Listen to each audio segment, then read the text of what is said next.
Que la paix soit avec toi au nom de Jésus-Christ de Nazareth. C'est avec grande joie que nous nous retrouvons ce soir encore dans le cadre de notre rendez-vous aux 2 semaines, rendu à l'étape numéro 55. Nous voulons parler encore de ce qu'il a fait à la croix et de comment est-ce que nous pouvons vivre, marcher à la lumière de ce que Jésus-Christ a fait à la croix.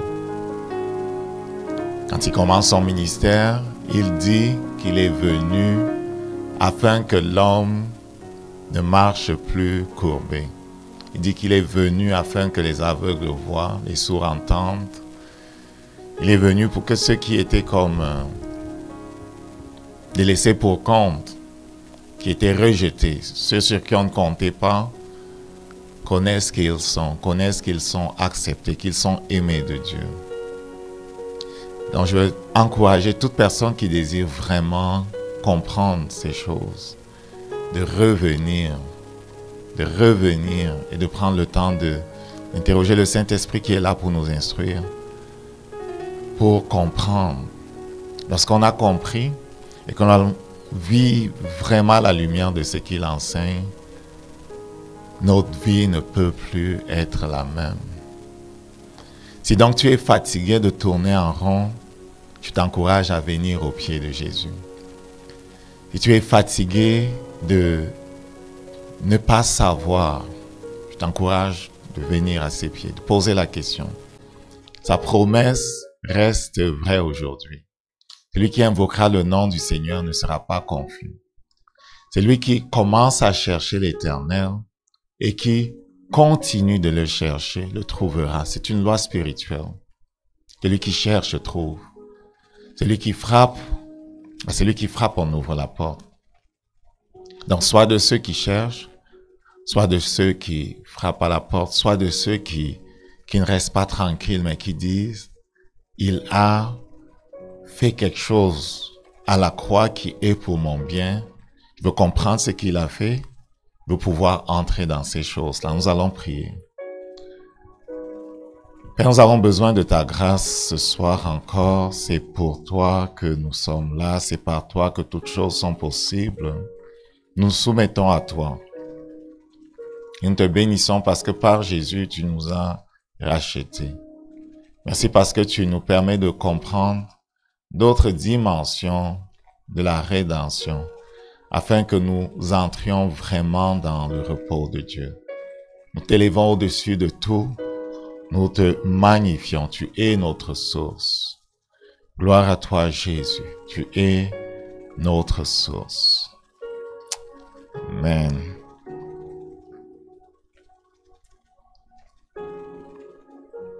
Comment, la leçon 55, c'est la leçon 55, comment dominer les portes de ses ennemis. La parole de Dieu dit que nous n'avons pas à lutter contre la chair et le sang, mais contre les dominations, contre les principautés, contre les armées du diable en fait. Nous luttons, nous sommes engagés dans une bataille. Depuis le jour où nous avons dit oui à Jésus, la bataille a changé en fait de phase. Mais dès le jour où nous sommes entrés dans le monde, la bataille avait déjà commencé. Nous sommes nés dans un monde en conflit. Et nous sommes, que nous le voulions ou pas, que nous sachions ou pas, nous sommes engagés dans cette bataille. Le Saint-Esprit dit, ce n'est pas contre les hommes que nous combattons. Nous combattons le diable et ses armées. Il y a une promesse que l'Éternel fait à Abraham dans le chapitre 22, après que celui-ci lui a offert son fils. Il lui avait dit d'offrir son fils, c'était comme un test. Et Abraham est monté sur la montagne et il n'a pas hésité à offrir son fils. L'ange de l'Éternel, au verset 12, Genèse 22, L'ange dit, n'avance pas ta main sur l'enfant, ne lui fais rien, car je sais maintenant que tu crains Dieu et que tu n'as pas refusé ton fils, ton unique. Abraham leva les yeux et vit derrière lui un bélier retenu dans un buisson par les cornes. Abraham alla prendre le bélier, l'offrit en holocauste à la place de son fils. Abraham donna à ce lieu le nom de Jéhovah-Jireh. C'est pourquoi l'on dit aujourd'hui à la montagne, l'Éternel s'est pourvu.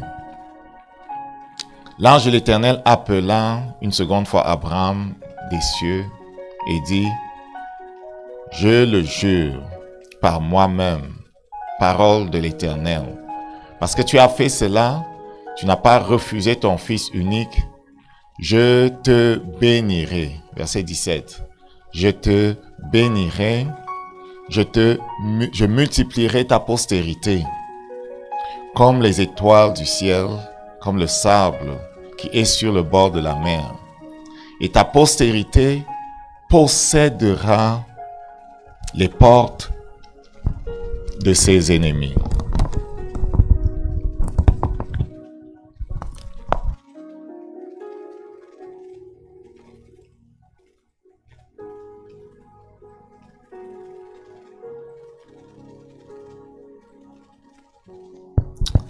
Il dit, parce que tu as fait cela, parce que tu m'as donné tout ce que tu avais de plus cher, parce que tu n'as pas dit non, parce que tu as honoré l'alliance de sang que nous avons conclue.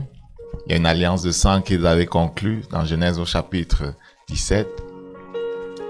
Abraham avait coupé des vaches et un certain nombre de choses qu'il avait mis d'une part et d'autre afin de sceller cette alliance de sang. C'était à l'heure de la prière, mais il est tombé comme dans une sorte d'extase. Pendant qu'il était dans cette place où il n'était pas capable, il y a comme un feu qui est passé entre les deux morceaux. En général, quand on faisait une alliance de sang et qu'on coupait les morceaux, c'était pour dire qu'il me soit fait comme il est arrivé à ses victimes. Si je venais à ne pas respecter l'alliance que j'ai conclue par mon sang. Celui qui passait, c'était Jésus-Christ notre Seigneur. L'alliance est faite entre notre Seigneur et le Père pour notre bénéfice, parce qu'il est le dernier Adam. Donc, il dit, parce que tu as honoré cette alliance et que tu m'as tout donné, ta postérité sera aussi nombreuse que le sable de la mer, que les étoiles du ciel.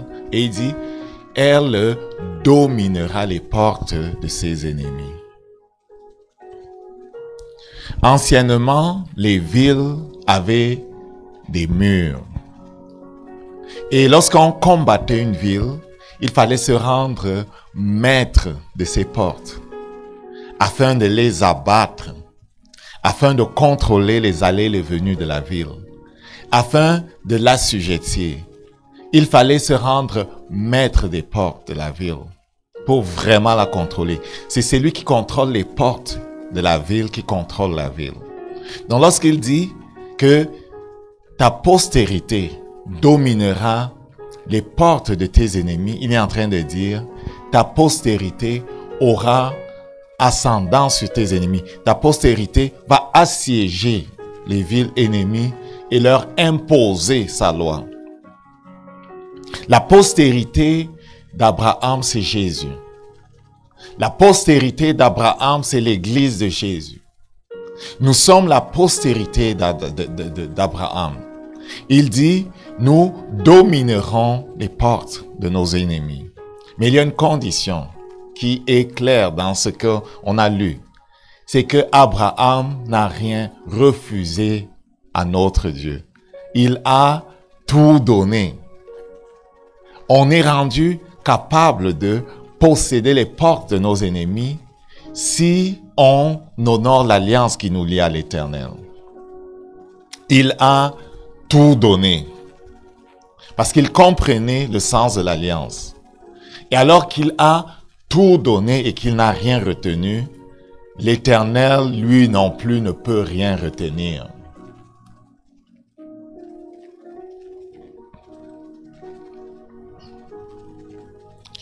Nous sommes engagés dans une bataille. Et afin d'avoir le dessus, nous avons besoin de comprendre un certain nombre de choses. La première chose que nous avons à comprendre, c'est que lorsqu'il dit que la postérité d'Abraham dominera les portes de ses ennemis,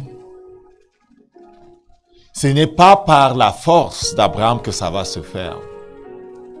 Ce n'est pas par la force de la postérité elle-même que ça va se faire. La postérité d'Abraham, c'est Jésus. Jésus-Christ est l'agneau de Dieu qui vient du ciel. Jésus-Christ, c'est celui dont il est dit, la semence de la femme écrasera la tête du serpent. Jésus-Christ, selon Ésaïe 35, verset 4, c'est Yahvé lui-même qui est venu sur la terre. La postérité d'Abraham, c'est Jésus. Nous sommes la postérité d'Abraham parce qu'on a été recréés en Jésus. Nous sommes unis à Jésus. C'est dans la mesure où nous comprenons que nous sommes unis à Jésus que nous dominerons les portes de nos ennemis, que nous trouverons la force de régner sur ceux qui se lèvent contre nous, sur ceux qui parlent de nous écraser, qui parlent de nous dominer.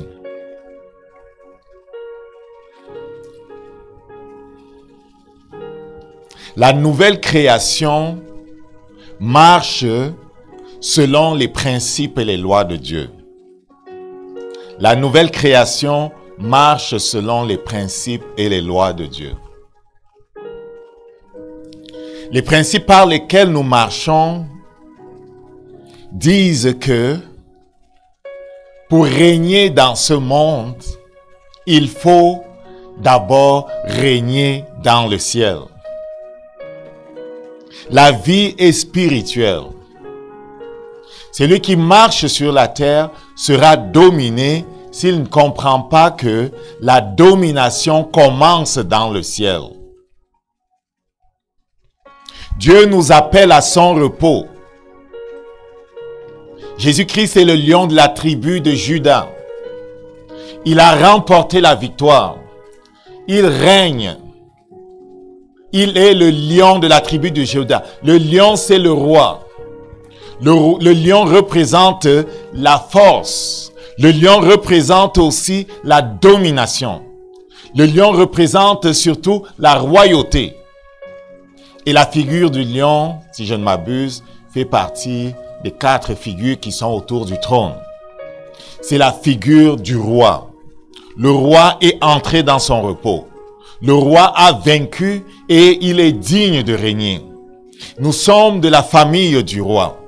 Et c'est par les principes qui nous enseignent que nous allons être capables de régner. Le premier des principes qui nous enseigne est celui qui touche à notre identité.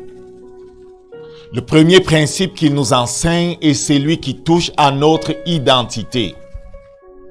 Lorsque la parole de Dieu déclare que celui qui n'a pas connu de péché, Dieu l'a fait pécher afin que nous soyons la justice de Dieu, cela parle de notre identité.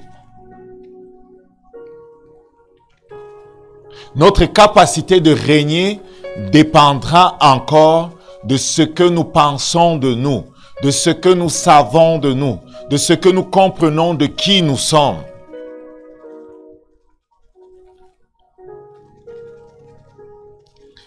Pendant 40 jours, Israël était demeuré immobilisé. Pourquoi? Parce que Goliath, le champion des Philistins, qui avait lancé un défi, sortait chaque jour, accompagné de son porteur d'armes, et il venait répéter les mêmes paroles. Il n'est pas nécessaire que nos armées se battent et que l'on connaisse comment dire ça? Que des gens meurent pour rien. Le défi que je vous lance, il est simple. Choisissez parmi vous quelqu'un qui va combattre contre moi. S'il remporte la bataille, nous serons vos esclaves. Si moi je le domine, vous serez nos esclaves. C'était un beau défi. C'était quelque chose une belle proposition. Pendant 40 jours, personne ne s'est trouvé dans le camp d'Israël pour relever le défi. Pourquoi? Il ne s'est trouvé personne pour relever le défi parce que personne ne se voyait capable de battre Goliath. Qui était Goliath?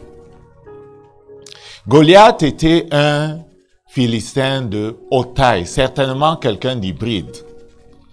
Certainement quelqu'un qui, bien que le déluge avait détruit la création polluée du diable, il avait trouvé la façon encore de ramener sur la terre des géants. Et donc, les 7 tribus qui occupaient la terre promise étaient faites des géants. Et même quand ils l'avaient occupée, il restait sur la terre des gens qui avaient plus que 2-3 mètres de hauteur. Donc, c'était une personne de carrure extraordinaire.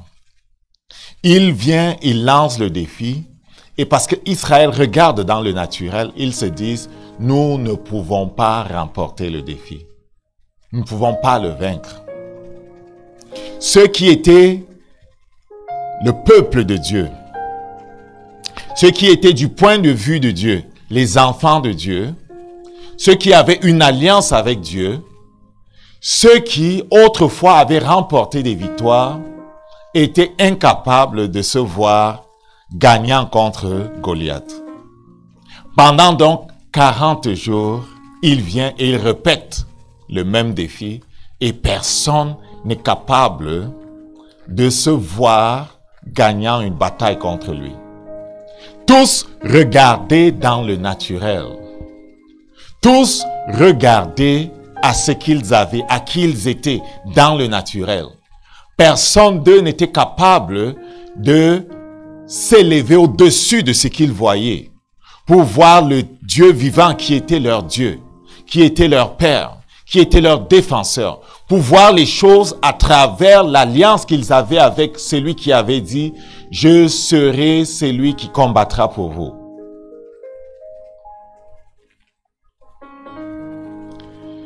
Ce que nous disons de nous, ce que nous pensons de nous, comment nous nous voyons, influencera encore notre attitude face aux situations, notre attitude face à ceux qui nous menacent, notre attitude face aux vicissitudes de la vie. C'est ceux qui sont capables de voir à travers le regard de Dieu qui pourront confronter Goliath. David est venu, David qui avait appris à connaître Dieu, David qui avait vu Dieu agir en sa faveur, David qui comprenait que la vie est spirituelle, David qui comprenait qu'il a une alliance avec le ciel. Lorsqu'il vient, il parle comme parle un fils de Dieu. Il parle comme quelqu'un qui comprend quelle est son identité. Quand il parle, il ne dit pas que c'est lui qui va combattre. Lorsqu'il parle dans 1 Samuel au chapitre 15, tu peux le voir, David dit, « Mon Dieu que tu as méprisé, mon Dieu que tu as insulté, livrera ta chair au vautour. » David ne parle pas de lui. C'est lui qui va confronter Goliath, ne s'appuie pas sur ses forces. Il dit, l'Éternel des armées célestes que tu as insulté va livrer ta chair aujourd'hui au vautour. Je vais aller contre toi, c'est en son nom que je vais te frapper. Je vais couper ta tête. C'est au nom de Yahvé que je vais couper ta tête. La vie est spirituelle. À la croix, l'agneau de Dieu a dépouillé Satan. Il nous a recréés en Jésus-Christ pour nous rendre participants de sa vie. Tant que nous nous voyons séparés, nous sommes aussi faibles que l'étaient Saül et les autres. Mais si nous pouvons nous voir en lui, si nous pouvons nous voir tel qu'il nous voit, unis à Jésus-Christ, tout est possible. Il est le Dieu qui dit encore aujourd'hui, « Ne crains pas mon enfant, j'étais appelé par ton nom, j'étais créé pour ma gloire. Ce que tu traverses, je l'ai vu. J'ai créé le chemin qui te sort de la situation dans laquelle tu te trouves. Je suis l'Éternel qui t'a précédé. Je viens de l'éternité pour te montrer le chemin du salut. Ne crains pas, fais-moi confiance. Reconnais que je suis avec toi.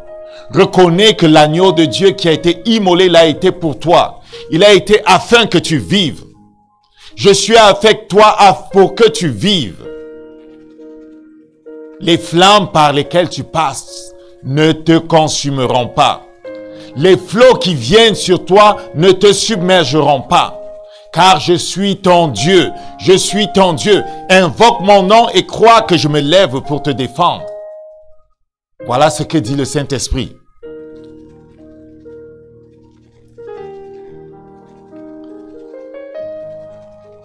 Nous avons besoin d'être transformés dans notre intelligence. Donc le premier principe sur lequel il va agir sera celui qui a trait au renouvellement de notre intelligence pour que nous connaissions qui nous sommes. Parce que la vie est spirituelle. Lorsqu'il renouvelle notre intelligence, le Seigneur nous permet de réaliser que la terre est le dernier endroit où les choses sont manifestées. Ça commence dans le ciel. Ça commence dans le monde spirituel. La terre est le dernier endroit où les choses sont manifestées. Si nous voulons changer quelque chose, plutôt que de courir à travailler dans le monde naturel, c'est dans le monde spirituel que nous devons aller changer les choses. Ce qui est ici est le reflet de ce qui est là-bas. Ce qui est ici est le reflet de ce qui est là-bas. La terre n'est que le reflet de ce qui est dans le monde spirituel. Dans Hébreux chapitre 11, avant de venir à ce verset qui est affiché, dans Hébreux chapitre 11, au verset 3, il est écrit: par la foi, laisse-moi trouver, dans Hébreux chapitre 11,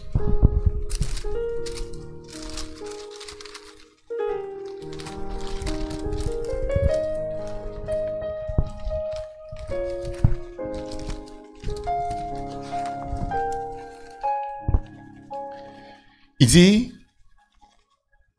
par la foi, nous reconnaissons, certaines versions disent, nous comprenons que le monde a été formé par la parole de Dieu. En sorte que ce que l'on voit n'a pas été fait de choses visibles. Ce que nous voyons n'a pas été fait de choses visibles. Le monde dans lequel nous sommes est contrôlé et dominé par un monde que nos yeux naturels ne voient pas. Ce que nous voyons ici, les montagnes, les océans, les forêts, viennent d'un monde que nous ne voyons pas. Il n'y a rien de ce qui existe ici qui existe comme certains ont voulu nous faire croire par hasard. Non. Il a créé toutes choses à partir de là où il se trouve. Il a créé ce que nous voyons à partir de là où il se trouve. Et les prophéties nous montrent que il a tout vu en avance. Et il a appelé chaque chose à l'existence. Même la venue de Jésus, il l'a vu en avance. Il l'a appelé, il l'a proclamé. Et lorsque les temps étaient accomplis, ce qu'il avait vu en avance a été manifesté. Même la mort de Jésus est quelque chose qui a été vu en avance, qui a été fait même en avance et qui a été manifesté sur la terre. La première chose que le Seigneur veut nous faire comprendre en tant qu'enfants de Dieu, c'est qu'il nous faut apprendre à vivre à partir du ciel. Celui qui vit à partir du ciel travaille comme Dieu. Les Écritures nous montrent que si le Seigneur veut manifester quelque chose sur la terre, cela commencera en lui. Cela commencera là où il se trouve. Regarde ce verset-ci. Apocalypse 13, verset 8. Dans la Louis II, ça ne dit pas la bonne chose. C'est en fait la version Martin que j'ai pris. C'est la version Martin. Il y a un typo sur mon affaire. La version Martin. Tu peux regarder aussi la Darby, tu peux regarder la King James, tu peux regarder d'autres versions similaires à celle-là. Dans la Martin, qu'est-ce qu'il dit? Au verset 8, il dit, de sorte qu'elle sera, de sorte qu'elle sera adorée par tous ceux qui habitent la terre. Je vais peut-être commencer à lire un verset plus haut pour que ça fasse du sens. Apocalypse 13. Apocalypse 13.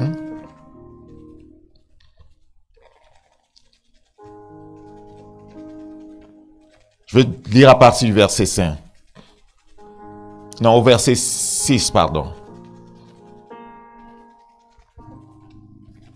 Et elle ouvrit sa bouche pour proférer des blasphèmes contre Dieu, c'est la bête, pour blasphémer son nom, son tabernacle, ceux qui habitent le ciel, et il lui fut donné de faire la guerre aux saints et de les vaincre.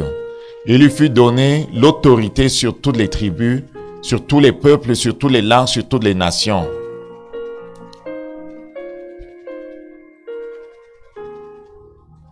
De sorte que tous ceux qui habitent sur la terre, j'ai viré maintenant dans la Martin, desquels les noms ne sont pas écrits dans le livre de vie de l'agneau, immolés dès la fondation du monde.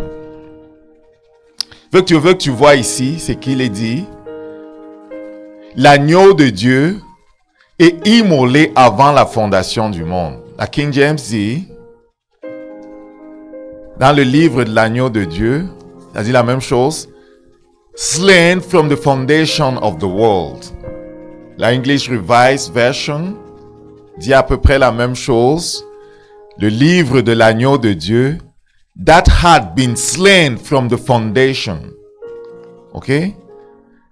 Had not been written in the book of life of the Lamb that had been slain from the foundation. Qu'est-ce qu'il dit? L'agneau de Dieu a été immolé dès la fondation du monde. Le point que je voudrais te faire remarquer, c'est celui-ci. Le monde spirituel précède le monde physique. Si nous voulons changer quelque chose sur la terre, si nous voulons changer un gouvernement sur la terre, si nous voulons changer quelque chose, whatever, sur la terre, comprenant que ce qui existe ici n'est que le reflet de ce qui existe là-bas, c'est lui qui veut changer ici, sur la terre, ira changer dans le ciel. Que ton règne vienne sur la terre comme au ciel. Ça commence au ciel. Si je veux changer mes finances, il va falloir que je commence à faire le changement dans le ciel. Je veux changer ma santé. Il va falloir que je me rende compte que la première place où il faut que j'agisse, c'est dans le monde spirituel.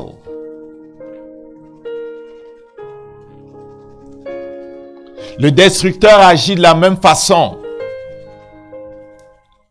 Lorsqu'ils veulent détruire, lorsqu'ils veulent saccager, ils sortiront de leur corps, les sorciers et les autres, la nuit, pour aller détruire et saccager. Ou, pas dans le monde physique, ils iront détruire et saccager dans le monde spirituel. Parce qu'ils savent que la terre est simplement le reflet de ce qui est. Lorsqu'ils veulent avoir de la domination, les gens qui marchent dans ce monde, ils iront voir ceux qui consultent les morts, ceux qui travaillent avec les esprits, afin qu'ils fassent quelque chose dans le monde spirituel. Pourquoi même inconsciemment, les gens savent que la domination et le règne commencent dans le monde spirituel. Et une telle femme ira dans le monde spirituel pour attacher son mari. Un tel ira dans le monde spirituel pour attacher ses concurrents, afin que soit manifesté dans le naturel ce qui a été fait dans le monde spirituel. Je veux le ramener à notre Dieu. Notre Dieu est assis dans le ciel. Et il nous a fait asseoir avec Jésus-Christ dans le ciel. Lorsqu'il nous parle de changement dans nos vies, il s'évertuera de nous amener dans la place où nous allons saisir le changement et l'accepter dans le ciel d'abord. Il nous amène dans la place où il nous faudra voir le changement d'abord dans ce monde qui n'est pas visible à l'œil nu. Il changera notre façon de voir. Il changera notre façon de penser. Il nous donnera des visions et des rêves. Il nous permettra de voir la chose qui n'est pas encore. Et celui qui voit ce qui n'est pas encore manifesté, voit ce qui sera manifesté. Et lorsqu'on a vu ce qui sera manifesté, et que l'on est d'accord avec celui qui agit, notre cœur est transformé en une porte, en un instrument qui permet que soit acheminé ce que nous avons vu.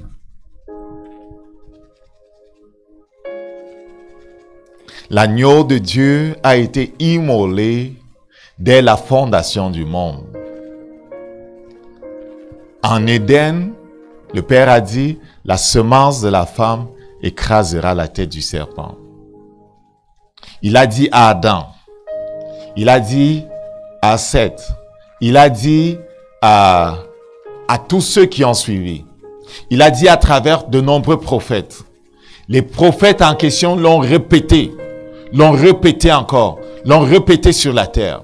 À quelques-uns parmi eux, il a donné de voir même la chose avant qu'elle n'arrive. De voir sa naissance, de voir comme Isaïe sa mort. Isaïe a littéralement vu la mort de Jésus, au point de détruire Jésus-Christ complètement. Dans Isaïe 52, la fin d'Isaïe 52 illustre encore ça. À la fin du chapitre 52, le prophète Isaïe a la vision de Jésus-Christ qui est complètement défigurée.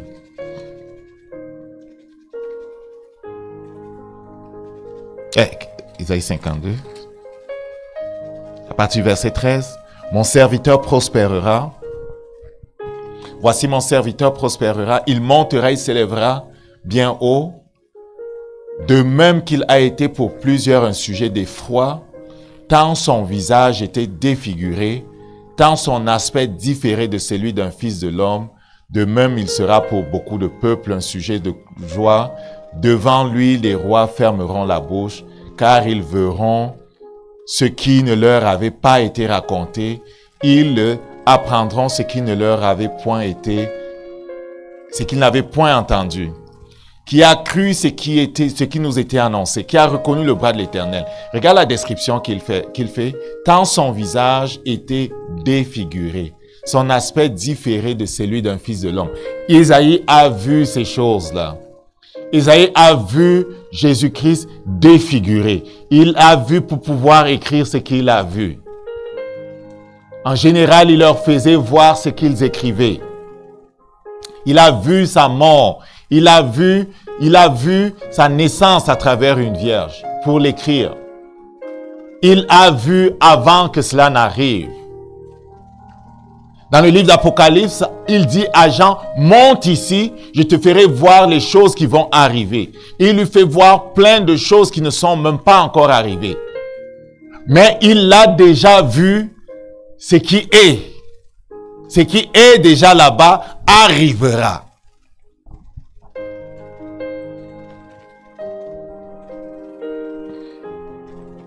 Nous ne dominerons pas la porte de nos ennemis si nous sommes nous-mêmes dominés par le naturel. Nous n'aurons pas l'ascendant sur ceux qui nous parlent de guerre si nous ne sommes pas dominés par ce que Dieu a déjà fait. Nous ne cherchons pas la victoire. Nous avons la victoire. Lorsqu'il dit dans Colossiens chapitre 2, au verset 10, que notre vie est complète en lui, il nous montre que par notre union avec Jésus-Christ, en ce qui concerne chaque phase de notre vie, Dieu l'a déjà complétée. Quelle que soit la situation dans laquelle tu te trouves, si Dieu t'a appelé à réaliser un tel projet, le projet dans lequel tu te trouves est déjà réalisé du point de vue de Dieu. Ce projet est terminé devant lui. L'agneau de Dieu a été immolé avant la fondation du monde. Ce qui se passe à Jérusalem est la manifestation de quelque chose qui a été fait. Le projet dans lequel tu te trouves, la bataille dans laquelle tu es engagé, du point de vue de Dieu qui est entré dans son repos, c'est terminé. De la même façon que l'agneau de Dieu a été immolé avant la fondation du monde et que ça a été manifesté à Jérusalem, ainsi ta vie ou le projet qu'il t'appelle à accomplir est déjà accompli dans le ciel. C'est ça qu'il dit que nous sommes bénis de toutes sortes de bénédictions spirituelles dans les lieux célestes. Nous sommes bénis de toutes sortes de bénédictions spirituelles dans les lieux célestes. Le travail que tu cherches, tu l'as déjà. L'épouse que tu cherches, tu l'as déjà. Si toute famille tire son nom de lui et qu'il est celui qui voit la fin de toute chose dès son commencement, alors la famille que tu vas fonder, elle est déjà devant lui. L'enfant que tu cherches est déjà devant lui. Et le Seigneur me disait au sujet des hommes qui marchent sur la terre, lorsque je dis que je les ai connus avant la fondation du monde, penses-tu que je parle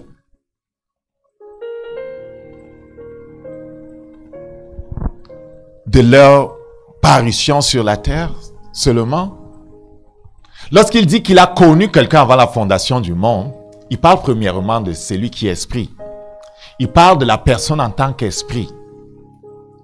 Cette tente, oui, elle est créée quand l'œuf et comment ça, j'appelle ça? Quand la semence de l'homme rencontre l'ovule de la femme.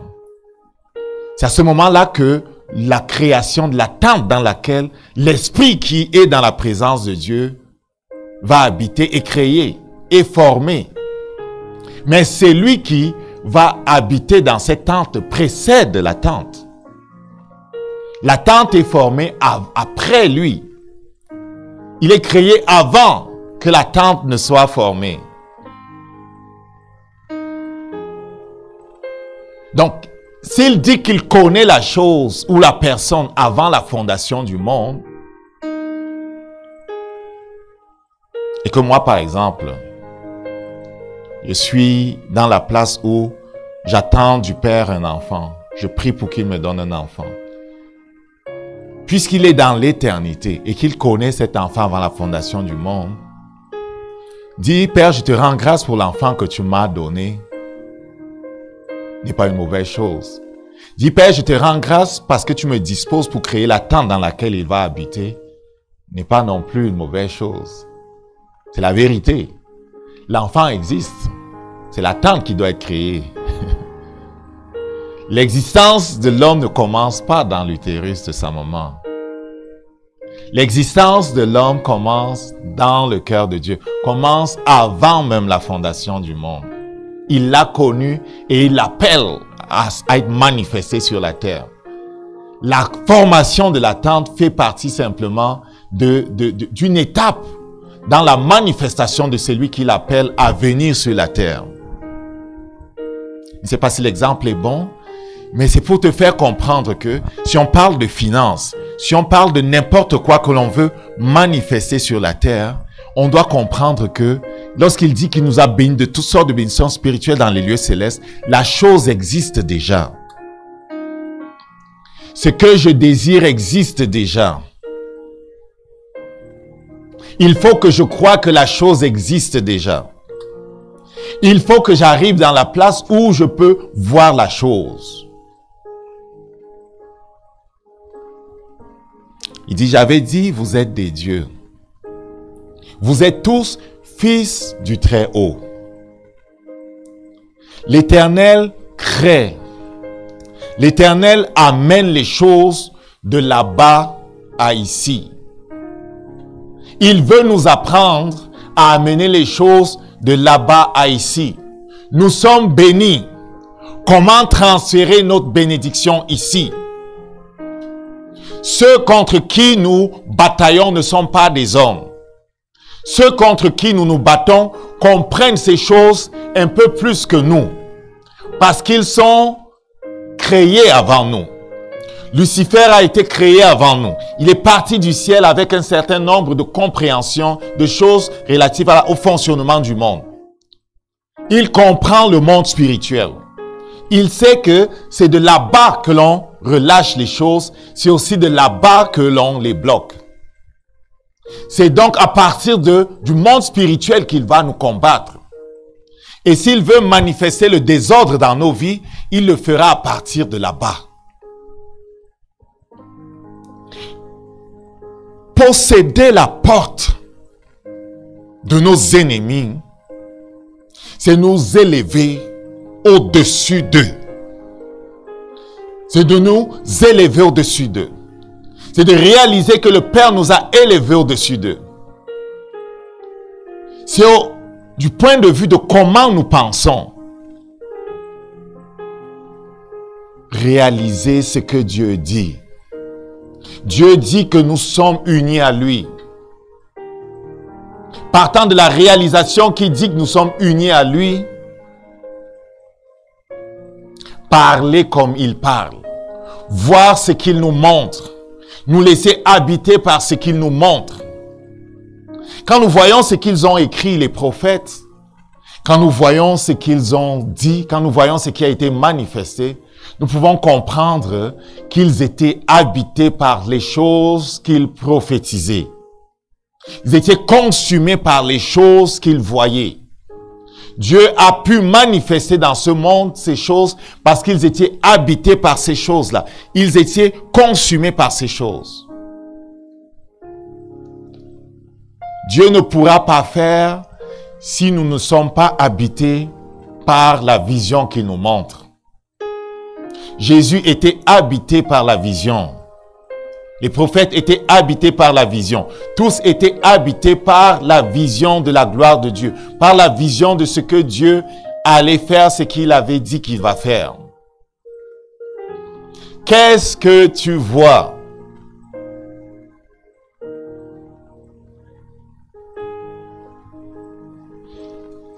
Dans le psaume 91,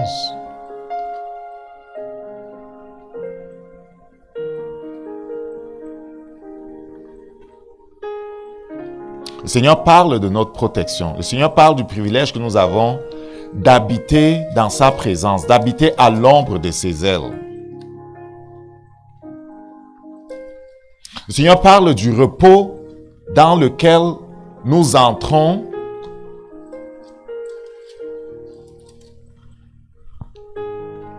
lorsque nous réalisons qui nous sommes. Ils ont été mis en échec parce qu'ils ne réalisaient pas qui ils étaient. L'Éternel n'a jamais su comment les garder sous ses ailes pendant longtemps. Au point où quand il marche sur la terre, il pleure sur ceux qui n'ont pas su reconnaître le temps de leur visitation. Sur ceux que l'Éternel n'a jamais pu vraiment recouvrir de ses ailes. Nous dominerons la porte de nos ennemis si nous laissons le Seigneur nous conduire, nous enseigner. Il faut vraiment que l'on se débarrasse de notre ancienne façon de penser. Si nous pensons comme des hommes, si nous pensons de façon charnelle, nous n'aurons pas la victoire. La vieille nature nous a enseigné à regarder seulement à nos limitations, à nous regarder du point de vue naturel et à avoir peur de ceux qui nous menacent et à ne voir que des impossibilités. Pour dominer la porte de nos ennemis, il va falloir nous donner entièrement à celui qui veut nous transformer. Dieu veut transformer nos vies. Il commence par transformer notre intelligence. Il va falloir nous donner entièrement à lui. Abraham n'a pas refusé de donner son fils. Abraham ne pouvait rien refuser. Il comprenait que l'alliance de sang demandait un don total de soi. Nous sommes dans une alliance de sang. L'alliance de sang demande un don total de soi. C'est pour ça qu'il dit, si un est mort pour tous, tous donc sont morts. Ceux qui sont nés d'Adam sont morts. La pensée selon Adam est morte. La logique naturelle est morte. L'ancienne façon de penser et d'agir est morte. Dieu est maintenant celui qui vit en nous. Nous ne pouvons pas lui refuser quoi que ce soit. Il veut un accès total à notre volonté. Il veut un accès total à notre cœur. Il veut un accès total à nos sentiments. Il veut un accès total à tout notre être. C'est seulement s'il peut accéder totalement à notre être que nous pourrons posséder toute sa force, manifester toute sa force et dominer sur nos ennemis. Il dit, celui qui demeure à l'abri du Très-Haut repose à l'ombre du Tout-Puissant. Jésus disait, je n'ai pas pu vous rassembler comme une mère poule veut rassembler ses poussins sous ses ailes. Si nous demeurons à l'abri du Très-Haut, c'est qu'il a pu nous rassembler sous ses ailes. C'est que nous avons marché dans l'obéissance. C'est que nous nous sommes laissés transformer. C'est que nous nous sommes laissés éduquer. C'est que nous nous sommes laissés toucher. C'est que nous nous sommes laissés élever dans la dimension d'enfant de Dieu. Celui qui demeure à l'abri du Très-Haut repose à l'ombre du Tout-Puissant. Parfois, on a été pressé de lire ce psaume et de l'appliquer à nos vies, alors que la condition de l'application de ce psaume, c'est l'obéissance totale. Celui qui comprend le monde spirituel, parfois mieux que nous, et qui nous combat, s'assurera que d'une façon ou d'une autre, nous méprisions l'Éternel en n'obéissant pas à sa parole.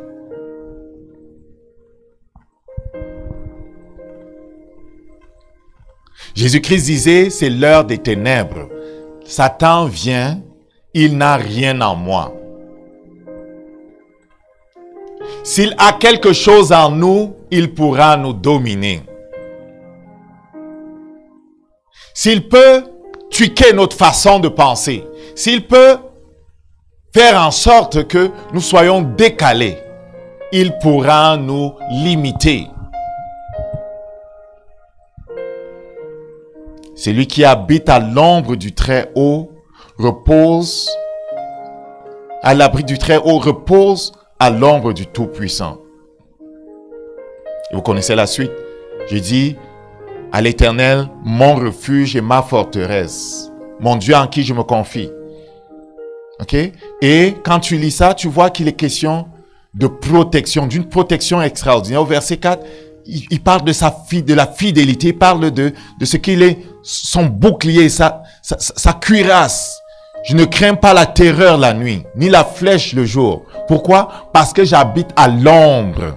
Et je t'ai dit, celui qui habite à l'ombre marche dans l'obéissance. La grâce de l'Éternel nous vient en aide. Mais ce n'est pas une bonne chose, bien-aimés. Ce n'est pas une bonne chose de mettre en oubli les instructions simples qu'il nous montre, qu'il nous donne. L'Éternel nous a parfois parlé de faire ceci, de faire cela, afin que le modèle qui descend du ciel soit reflété de façon parfaite dans notre vie. Nous avons mis en oubli ce qu'il nous a dit. Certaines personnes disent, c'est quand il va faire que je vais croire qu'il est Dieu, que je vais accepter qu'il règne sur ma vie.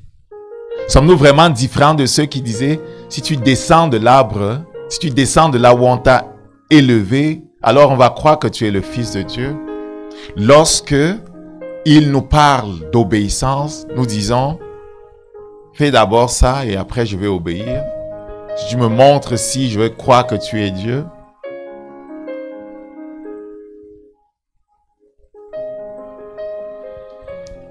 Bien-aimé, si tu entends la voix de l'Éternel, ne mets pas à demain l'obéissance. Tu n'as pas à négocier avec lui disant, tu fais ça et je fais ça. Le fait d'être décalé n'est pas à ton avantage. S'il te parle de repentance, repens-toi. S'il te parle de pardon à donner à quelqu'un, fais-le. S'il t'appelle au pied de la croix, donne-lui ton cœur. S'il te parle du Saint-Esprit, cours après le Saint-Esprit. S'il te parle d'immersion dans l'eau, pourquoi remettre à demain? Cours à ça. S'il te dit de tourner à gauche, tourne à gauche. Tourne à droite, s'il dit à droite. Il veut t'amener sous ses ailes. Il veut t'amener dans la place du repos. Une fois rendu dans cette place, il veut te montrer sa gloire. Il veut te montrer, t'enseigner ses principes. Il veut t'enseigner la foi. En même temps, il transforme notre intelligence. En même temps, il nous révèle qui nous sommes. En même temps, il nous montre des choses qu'il veut planter en nous. Ce que l'Éternel nous montre doit être gardé devant nos yeux. Nous sommes tels qu'il est. Et c'est à partir du monde spirituel que nous changeons ce qui se passe sur la terre. Nous sommes tels qu'il est. Et c'est à partir du monde spirituel que nous changeons ce qui se passe sur la terre. Nous sommes tels qu'il est. Et c'est à partir du monde spirituel que nous changeons ce qui se passe sur la terre. Ce n'est pas par nous-mêmes que cela va se faire. Nous devons réaliser notre union avec lui. Je suis en train de conclure. Et on va prier. Ce n'est pas par nous-mêmes que cela va se faire. C'est par lui que cela va se faire. Il nous faut réaliser que nous sommes un avec lui. Qui est un avec Jésus-Christ? Ceux qui sont un avec Jésus-Christ sont ceux qui sont passés par la croix. Celui qui est un avec Jésus-Christ, c'est celui qui est mort et ressuscité avec lui. Car il est écrit, si nous sommes devenus une même plante avec lui par la conformité à sa mort, ça parle de la mort à la croix, le fait de se repentir et de reconnaître que nous sommes pécheurs et qu'il est mort à la croix pour nous. Il dit, si nous sommes devenus une même plante avec lui par la conformité à sa mort, si notre repentance est sincère, si nous sommes nés de nouveau, il dit, nous régnerons avec lui. Nous serons un seul avec lui par la conformité à sa résurrection. Le privilège de la nouvelle création est qu'ils ne sont plus séparés. Nous sommes un avec lui.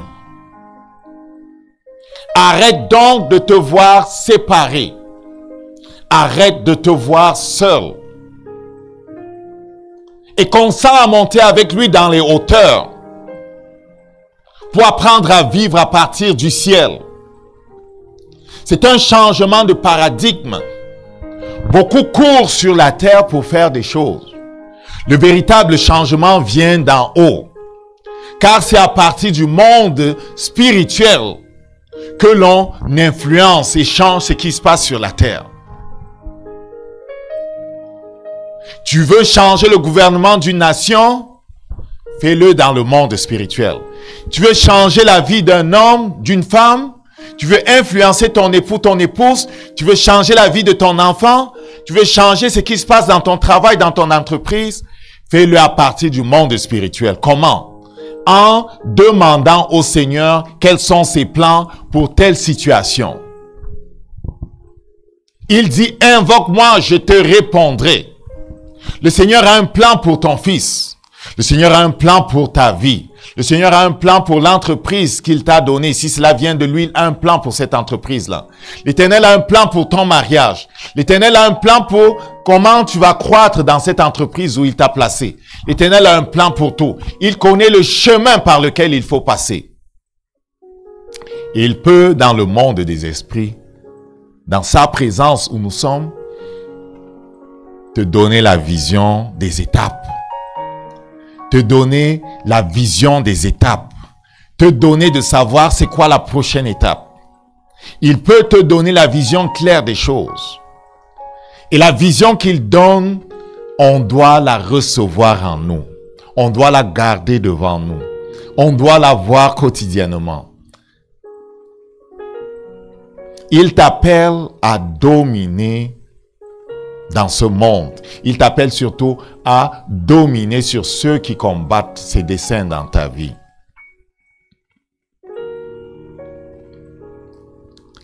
Lorsqu'il a changé l'image qui est à l'intérieur de nous,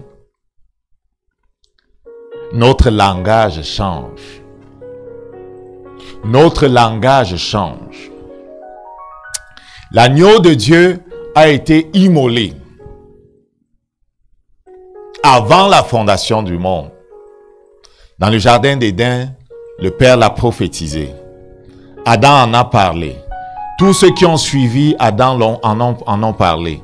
Le Seigneur a mis sur la bouche de plusieurs prophètes la même prophétie, la même parole. Ils l'ont répété. Pourquoi? Parce que la parole est spirituelle. La parole a une influence spirituelle. La parole est esprit. La parole est esprit. La parole ouvre des portes. Si la parole que nous prononçons vient de Dieu, elle apportera la vie. Elle sera esprit et vie. La parole est esprit. Ce que nous proclamons vient du destructeur. Elle détruira. Elle apportera la destruction. Donc, il transforme notre intelligence en sorte qu'on se voit plus séparés. On se voit unis à lui. Tu n'es pas seul face à ce cancer-là. Tu n'es pas seul face à ce désastre qui t'a frappé. Tu n'es pas seul face à celui qui frappe à ta porte et qui parle de destruction. L'Éternel est avec toi. Si tu as fait alliance avec Jésus-Christ, il est avec toi. Et il t'a donné la victoire. À la croix, il t'a donné la victoire. Il t'a donné la victoire. Jésus-Christ t'a donné la victoire à la croix.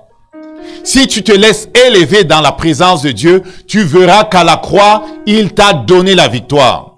Et tu verras qui tu es dans sa présence. Celui que tu es n'est pas la personne maganée par la maladie que tu peux voir dans le miroir. Celui qu'il a sauvé, celui qu'il a délivré de ce qui te combat est parfait dans sa présence. Est-ce que tu peux voir cette personne parfaite? Est-ce que tu peux voir cette personne qui n'est pas malade? Est-ce que tu peux voir cette personne qui est délivrée de toute oppression? Est-ce que tu peux voir cette personne qui marche debout? Toi, tu marches peut-être depuis des années avec une telle infirmité. La personne qui est dans la présence de Dieu n'a pas cette infirmité-là. Il se peut que ce soit tes oreilles qui n'entendent pas. Il se peut que ce soit ton dos qui a des problèmes. Il se peut que ce soit ton cou qui a des problèmes. La personne qui est dans la présence de Dieu n'a pas ces problèmes-là parce que l'agneau de Dieu a été immolé. Lorsqu'à la croix, il a déposé sur Jésus-Christ la chose qui oppressait. La personne qui est devant lui n'a plus cette chose-là. Il n'y a pas de cancer dans la présence de Dieu. Il n'y a pas de hernie discale. Il n'y a pas de dysfonctionnement de rein. Il n'y a pas de problème Dieu dans la présence de Dieu. Celui qui est dans la présence de Dieu n'a pas ces soucis-là. Il n'a pas ces infirmités. Est-ce que tu peux voir la personne que tu es dans la présence de Dieu? Est-ce que tu peux te voir libéré de l'oppression du diable? Est-ce que tu peux voir la personne qui t'appelle à être dans la présence de Dieu? Tu désires une telle promotion. Dans la présence de Dieu, c'est déjà fait. Si cela vient de lui, c'est déjà fait. De la même façon que l'agneau de Dieu a été immolé avant la fondation du monde, si le fait d'être élevé à une telle position est le désir de Dieu pour toi, alors avant la fondation du monde, la chose a été établie. Par la mort de Jésus à la croix, ça a été confirmé. Est-ce que tu peux le voir? Est-ce que tu peux voir la chose que tu désires? Est-ce que tu es capable de le voir? Tu ne peux pas le voir? Prie pour être capable de le voir. Il se peut que les années de souffrance t'aient amené dans la place où on ne sait plus voir autre chose. Il se peut que les paroles qui sont sorties de ta bouche t'ont condamné à être dans le lieu où tu te trouves, encore et encore. Dieu n'est pas contre toi. Je brise la puissance qui contrôle ta langue. Dieu donne la guérison à ta langue. Dieu détache ta langue de la destruction. Tu parles comme ayant vu le Seigneur. Tu parles comme connaissant ton Dieu. Sur ce point-là aussi, tu te laisses transformer. Nous dominerons la porte de nos ennemis si nous comprenons qui nous sommes. Si nous marchons dans l'obéissance. Si nous donnons notre tout. Et si nous recevons ce qu'il nous donne. C'est ma prière qu'alors que ces paroles partent, tu reçois. C'est ma prière que tu reçois et que tu te laisses transformer. La vie en notre Dieu est facile. Les complications viennent de notre intelligence. Marcher avec Dieu, c'est facile. Les complications viennent de ce que nous raisonnons naturellement. Si nous nous laissons enseigner, nous verrons que c'est facile. Oui, c'est dur sur la chair. La chair doit être immolée. La chair doit être, abaissée. La chair doit être mise à la croix. C'est dur sur la chair. Il y a un prix à payer. La chair doit être crucifiée. Mais l'abondance de gloire que nous avons en retour nous fait oublier les pleurs de la chair. Et nous ne pleurons pas sur la chair. Nous ne sommes pas de ceux qui pleurent sur la chair. Nous sommes de ceux qui nous réjouissons de ce qu'elle est crucifiée à la croix afin que l'esprit s'émancipe, afin que l'esprit se joigne véritablement à Dieu pour que soit manifesté sa gloire et son règne dans nos vies.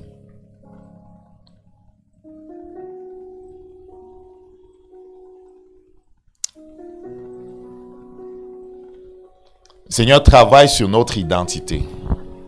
Nous allons voir à quoi cela ressemble, le fait de travailler sur son identité. Quel est le genre de parole qu'il faut continuellement répéter dans notre cœur, sur lesquelles il nous faut méditer. Quelles sont les images ou les visions qu'il nous faut avoir à l'intérieur de nous? La parole de Dieu crée des visions. Ça dessine des choses qu'il nous faut avoir en nous. Ces choses parlent de nous, parlent de notre héritage. Il faut voir cet héritage. Il faut nous voir dans cet héritage-là. Si nous ne nous voyons pas dans cet héritage-là, si l'image que nous avons de nous n'est pas transformée, si la destruction, l'image de destruction, l'image de perdant qui est à l'intérieur de nous n'est pas remplacée, nous aurons un problème.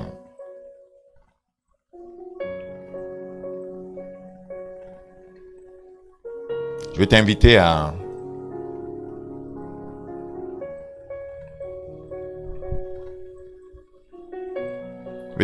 répéter après moi.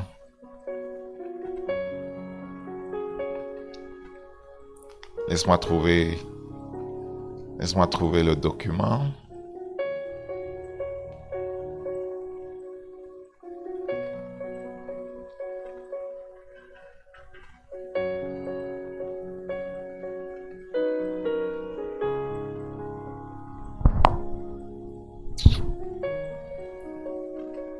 Associé avec mon ordinateur.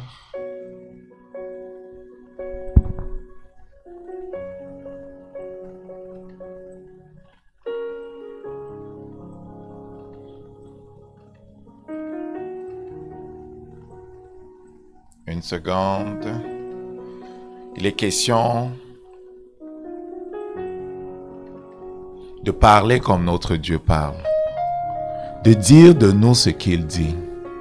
Il est question de programmer notre cœur. Il est question de changer notre image. La défaite ou la victoire dépend de comment nous nous voyons. La défaite ou la victoire dépend de comment nous nous voyons.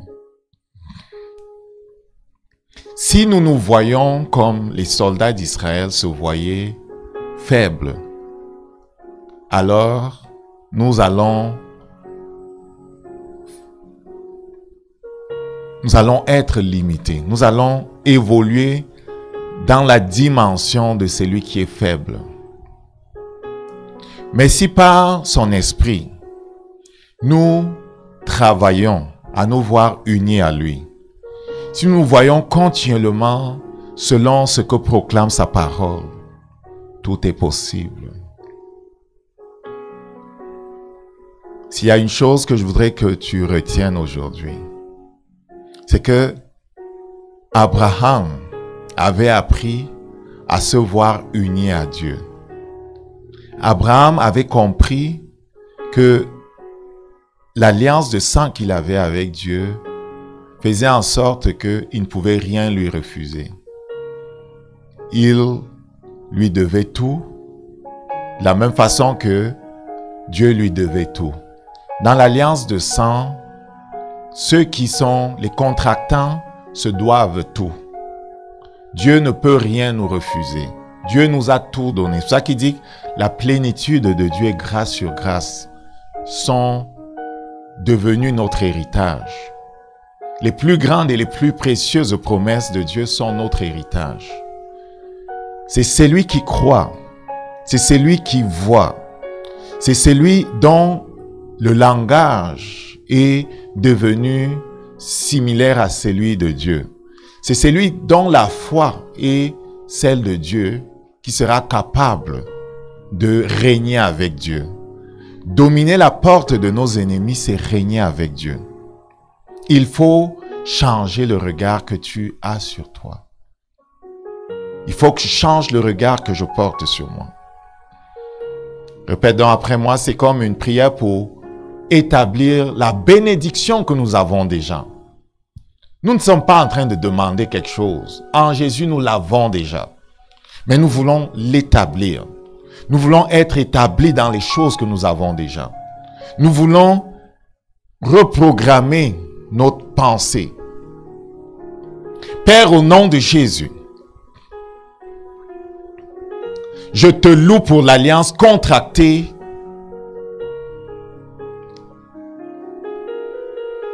entre toi et Jésus-Christ.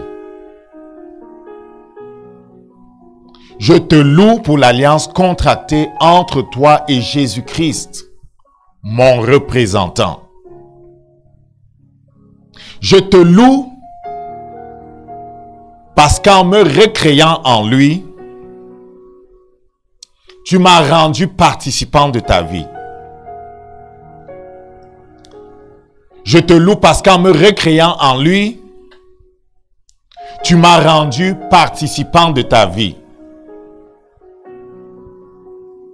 J'ai été crucifié avec Christ.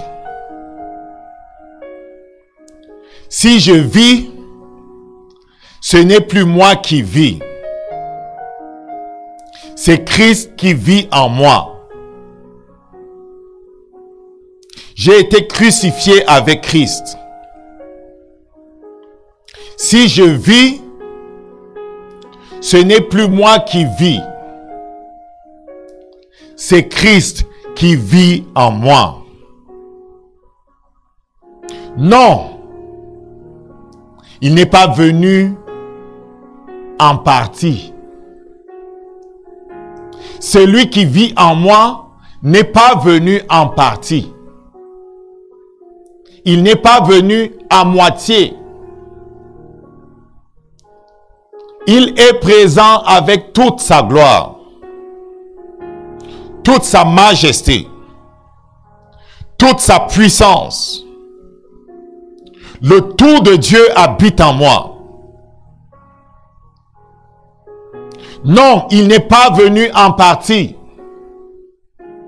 Il n'est pas venu à moitié.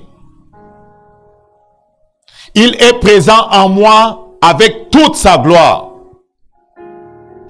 toute sa majesté, toute sa puissance. Le tout de Dieu habite en moi. J'aime ta présence, ô Dieu. Je prends plaisir à ta parole. J'aime ta présence. Je prends plaisir à ta parole. Je me presse à mettre en pratique. Je me presse à mettre en pratique les instructions que me donne ton glorieux esprit. Je me presse à mettre en pratique les instructions que me donne ton glorieux esprit. Tu es mon Dieu. Tu es mon Dieu. C'est pour toi que je vis. C'est pour toi que je vis. J'écoute la voix de ton esprit. J'écoute la voix de ton esprit. Il me conduit dans le sentier de la justice. Il me conduit dans le sentier de la justice. Il me donne la supériorité sur mes concurrents. Il me donne la supériorité sur mes concurrents. Il me donne la victoire sur mes ennemis. Il me donne la victoire sur mes ennemis.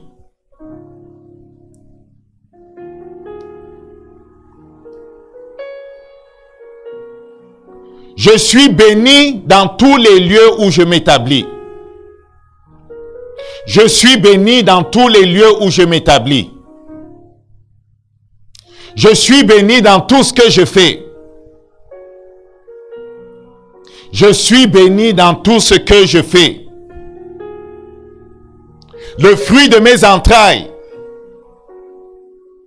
le fruit de toute démarche que j'entreprends, le fruit de mes entrailles, le fruit de toute démarche que j'entreprends dans un domaine quelconque de ma vie est béni. Le fruit de mes entrailles est béni. Le fruit de toute démarche que j'entreprends dans un domaine quelconque de ma vie est béni. Ma corbeille et ma huche sont bénies. Ma corbeille et ma huche sont bénies. Ce qui entre dans mes mains multiplie. Ce qui entre dans mes mains multiplie. Rien ne se perd. Ma corbeille et ma huche sont bénies. Ce qui entre dans mes mains multiplie. Rien ne se perd. L'Éternel a ordonné à la bénédiction d'être avec moi. L'Éternel a ordonné à la bénédiction d'être avec moi. Sa faveur m'accompagne partout où je vais. Sa faveur m'accompagne partout où je vais et dans tout ce que je fais. Sa faveur m'accompagne partout où je vais et dans tout ce que je fais. Les peuples me craignent. Les peuples me craignent parce qu'ils voient de quelle manière l'Éternel m'a favorisé. Les peuples me craignent parce qu'ils voient de quelle manière l'Éternel m'a favorisé.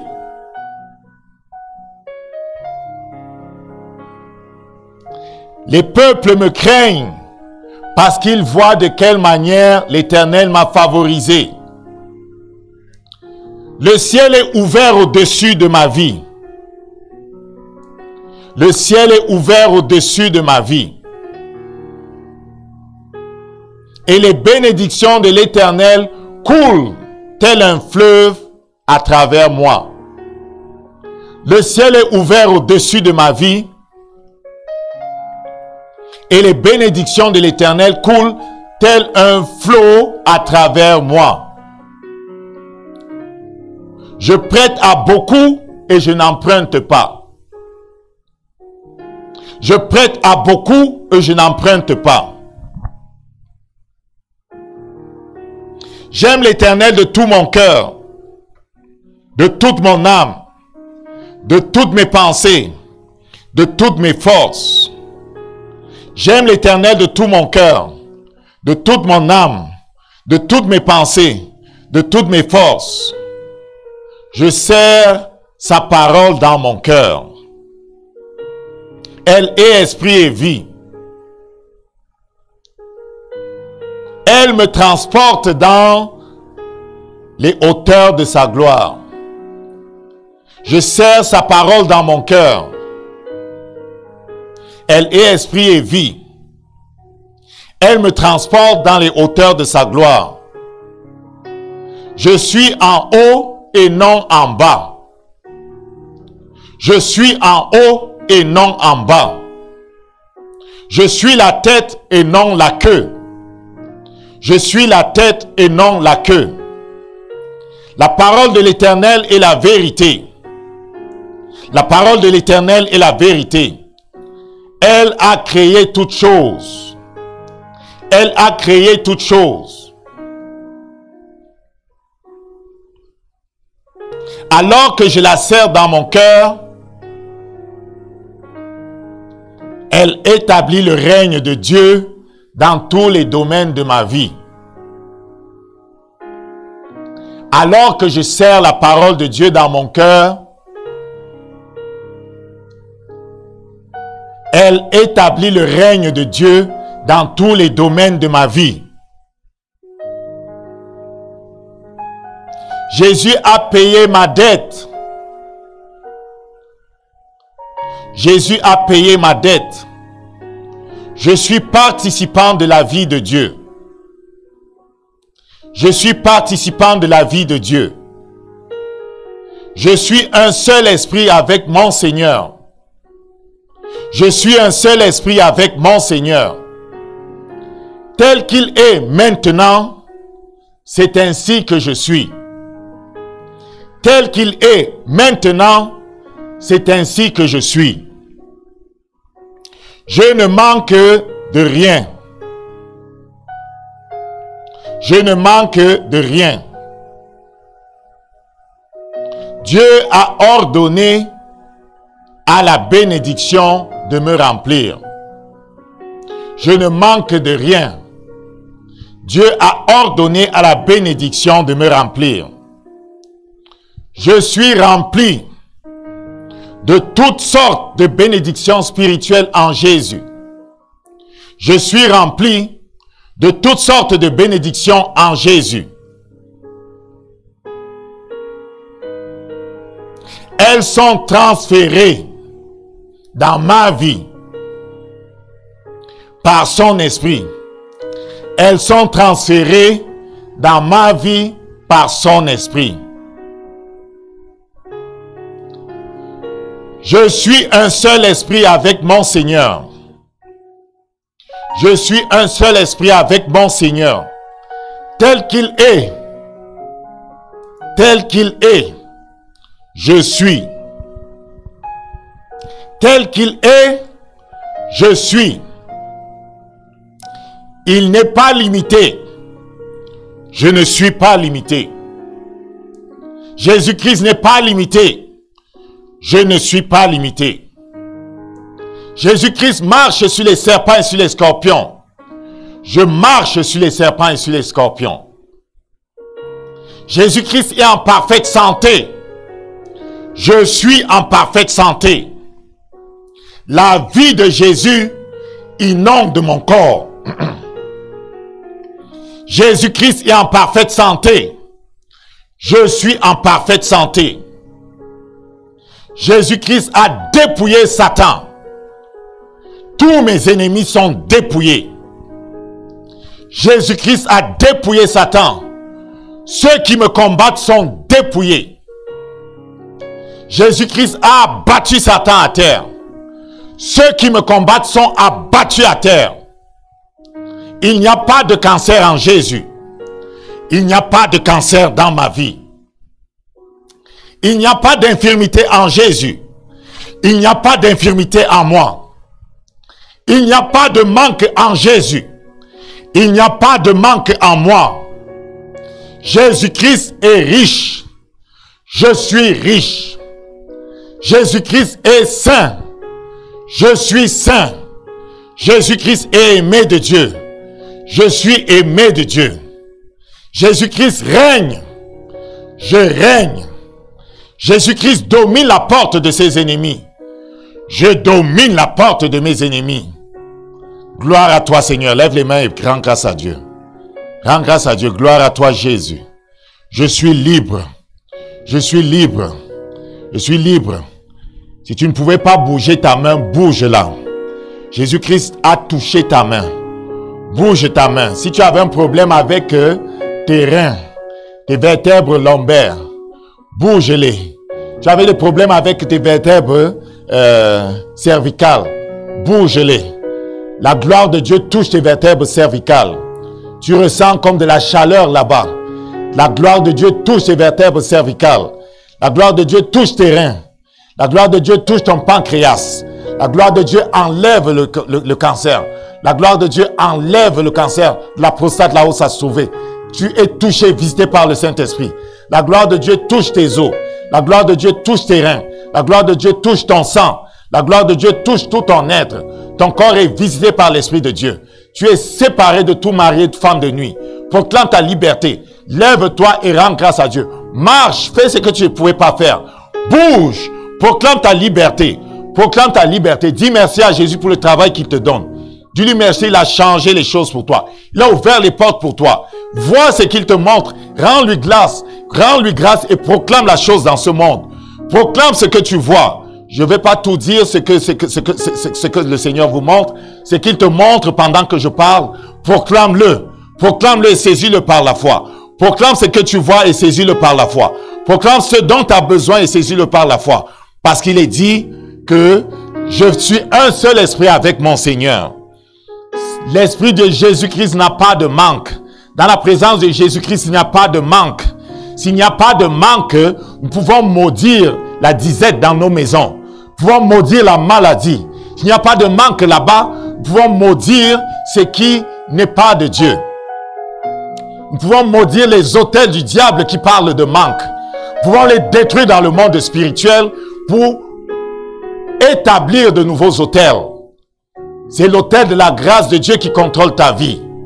Les autels de mort sont détruits. Les autels de maladie sont détruits. Les autels de pauvreté sont détruits. Les autels de mariés, de femmes de nuit sont détruits. J'abats ce que Satan avait élevé dans le monde spirituel pour contrôler ta vie. Je les abats au nom de Jésus. Lève les mains et dis merci à Jésus. J'abats ces choses au nom de Jésus. J'abats ces choses au nom de Jésus. Et je proclame, tu es connecté à l'autel de la grâce.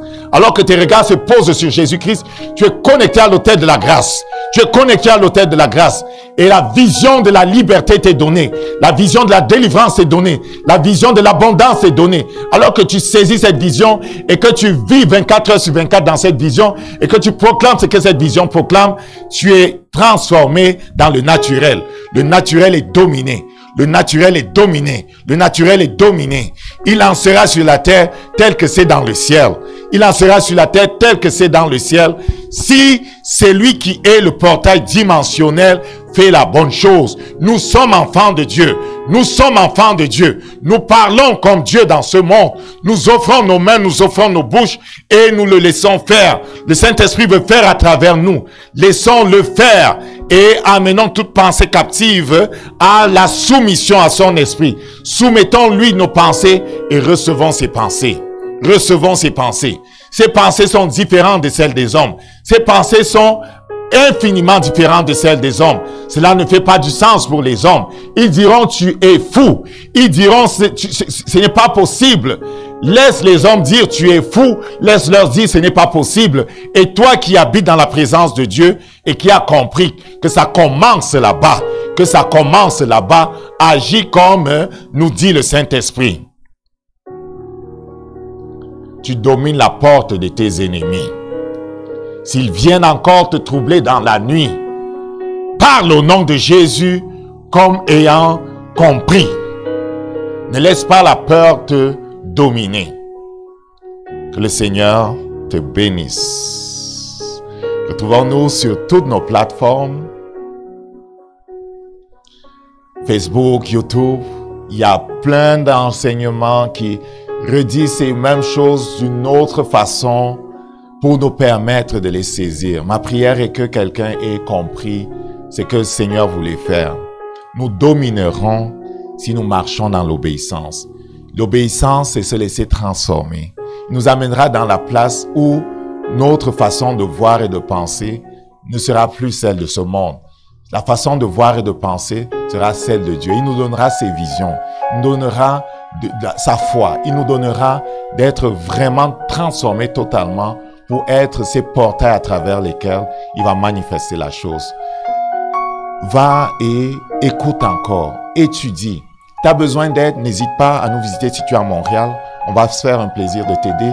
Si vous avez besoin de délivrance, on fait de la délivrance. On prie au nom de Jésus. Si tu as besoin de guérison, on prie au nom de Jésus pour la guérison. Le dimanche à 10h, on est là pour le célébrer, pour le louer. Et à toutes les 2 semaines, ce rendez-vous à toutes les 2 semaines. Les mercredis, nous étudions la parole aussi. Les vendredis, nous sommes ici pour célébrer le Seigneur. Si tu peux nous rejoindre, rejoins-nous. Si tu recherches un canevas de méditation, immersionrema.com va t'aider à avancer dans la prière, dans la méditation de la parole de Dieu et à grandir. Il veut t'établir à ta place. Si tu as été béni, je t'encourage à nous laisser un commentaire, à partager même avec quelqu'un autour de toi ce que tu as reçu. Dieu veut faire dans la vie de plusieurs. Soyons des instruments de bénédiction en partageant ce que nous avons reçu. N'hésite pas à t'abonner sur notre page Facebook et YouTube pour être notifié de chaque fois qu'un nouveau contenu sera publié. Que le Seigneur te bénisse au nom de Jésus. Amen.